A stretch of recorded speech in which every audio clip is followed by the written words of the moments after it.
হজ কার্যক্রমে দুর্নীতি বা ঘুষ নিলে সরাসরি ফাঁসির কাষ্ঠে ঝোলানোর হুঁশিয়ারি দিয়েছেন ধর্ম উপদেষ্টা ডক্টর আ.ফ.ম. খালিদ হোসেন। তিনি বলেন, মন্ত্রণালয়ে অনিয়মের কোনো জায়গা নেই। হজের নামে দেশবিরোধী কর্মকাণ্ড বরদাস্ত করা হবে না। 14 আগস্ট এক অনুষ্ঠানে তিনি এসব কথা বলেন।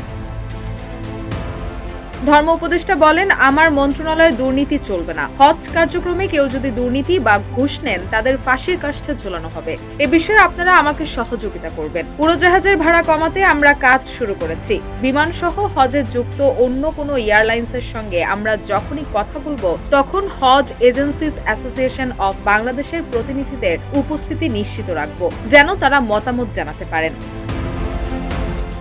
তিনি আরো বলেন, গত হজে কিছু এজেন্সি ঢাকা বিমানবন্দরের স্ক্যানার ফাঁকি দিয়ে যাত্রীদের কাছে জর্দা, তামাক সরবরাহ করেছে। এগুলো জেদ্দা বিমানবন্দরে গিয়ে ধরা পড়েছে। যাত্রীদের জিজ্ঞাসাবাদে তারা জানিয়েছে এগুলো এজেন্সি তাদের সরবরাহ করেছে। আমাদের দেশে জর্দা খাওয়া অপরাধ না হলেও সৌদি আইনে তা মাদক হিসেবে গণ্য করা হয়। এতে আমরা লজ্জিত হই। একজন হাজির কেন জর্দা, তামাক নিতে হবে? এগুলো বাংলাদেশের মর্যাদা ক্ষুণ্ণ করছে।